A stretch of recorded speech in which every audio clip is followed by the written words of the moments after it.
નમસ્તે ખેડૂત મિત્રો, આપણી યુટ્યુબ ચેનલની અંદર આપ સર્વ મિત્રોનું ફરી એક વખત સ્વાગત છે। આજના સમાચાર વિશે વાત કરીએ તો જેની અંદર લાખો ખેડૂતોને થશે ફાયદો। એટલે કે કેન્દ્ર સરકારે રવિ પાકો માટે જેમ કે રાયડો, ઘઉં, ચણા, મસૂર અને કસુંબી જેવા પાકો માટે ટેકાના ભાવમાં વધારો કરવાનો નિર્ણય કર્યો છે।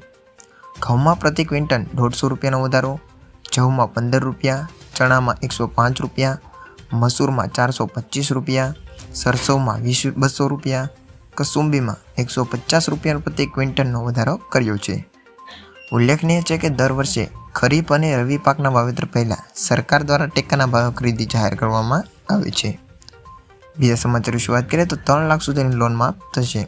ગુજરાતમાં કુલ 43 લાખ ખેડૂતો પર દેવાનો બોજો છે, જે કુલ થઈને 90,695 કરોડ થાય છે। એવામાં આગામી લોકસભાની ચૂંટણી અને ખેડૂતોના દેવા માફીનો મુદ્દો પર ઉછળે તેવી શક્યતા દેખાઈ રહી છે। જો તમે સરેરાશ ગણવામાં આવે તો ખેડૂતોના માથે સરેરાશ 3 લાખથી વધારે રૂપિયા દેવામાં માફ છે, જ્યારે ભાજપ સરકારે 20 થી 25 એવા ઉદ્યોગપતિ કે જેમને 8 લાખ કરોડના દેવા માફ કર્યા છે।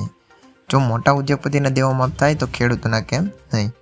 ઘણી વખત ખેડૂત દ્વારા કિસાન સંઘ સમિતિ દ્વારા દેવા માફી માગણી કરવામાં આવી છે, પણ જવાબમાં કંઈ પ્રતિક્રિયા મળતી નથી।